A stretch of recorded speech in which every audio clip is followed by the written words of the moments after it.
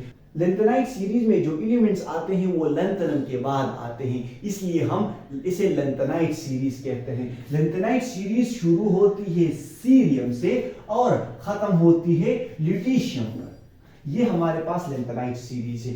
Same period में भी हमारे पास 32 एलिमेंट्स है, जिनमें 8 नॉर्मल, 10 ट्रांजिशन और 14 एक्टिनाइट सीरीज एलिमेंट्स शामिल हैं। देखिए एक्टिनाइट सीरीज थोरियम से शुरू होती है और लॉरेंशियम पर खत्म होती है। इसमें 14 एलिमेंट्स आते हैं। ये हो गए आपके पीरियोडिक टेबल के पीरियड्स। आई होप आपको समझ आ गया होगा। अभी भी नहीं आया तो खुलासा करता हूँ, सुन लें। पीरियड्स हमारे पास इन पीरियोडिक टेबल में, इन हॉरिजॉन्टल रोज को हम पीरियड्स कहते हैं। पीरियोडिक टेबल में हमारे पास 7 पीरियड्स हैं। फर्स्ट पीरियड को हम शॉर्ट पीरियड कहते हैं, इस पे 2 एलिमेंट्स आते हैं। सेकंड एंड थर्ड को हम नॉर्मल पीरियड्स कहते हैं, इनमें 8 एलिमेंट्स आते हैं। फोर्थ एंड फिफ्थ को हम लॉन्ग पीरियड्स कहते हैं, इनमें 18 एलिमेंट्स आते हैं। सिक्स्थ एंड सेवंथ को हम वेरी लॉन्ग पीरियड्स कहते हैं, इनमें 32 एलिमेंट्स आते हैं। सिक्स्थ पीरियड के जो 32 एलिमेंट्स हैं, इनमें 8 रिप्रेजेंटेटिव और नॉर्मल एलिमेंट्स हैं, 10 ट्रांजिशन एलिमेंट्स हैं और 14 लेंथेनाइट सीरीज के एलिमेंट्स शामिल हैं। लेंथेनाइट सीरीज में जो एलिमेंट्स आते हैं वो लेंथेनम के बाद आते हैं, इसलिए इसे हम लेंथेनाइट सीरीज कहते हैं। लेंथेनाइट की सीरीज के 14 एलिमेंट्स सीरियम से शुरू होते हैं और ल्यूटेशियम पर खत्म होते हैं। पीरियड 7 में भी हमारे पास 32 एलिमेंट्स हैं, जिसमें 8 नॉर्मल और 10 ट्रांजिशन और 14 एक्टिनाइट सीरीज के एलिमेंट्स शामिल है। एक्टिनाइट सीरीज एक्टिनम के बाद जो हमारे पास एलिमेंट्स आते हैं वो हमारे पास एक्टिनाइट सीरीज में आते हैं, जो थोरियम से शुरू होती है और लॉरेंशियम पर खत्म होती है।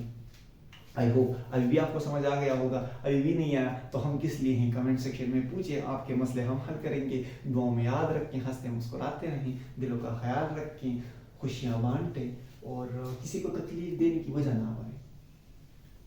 अल्लाह हाफिज़।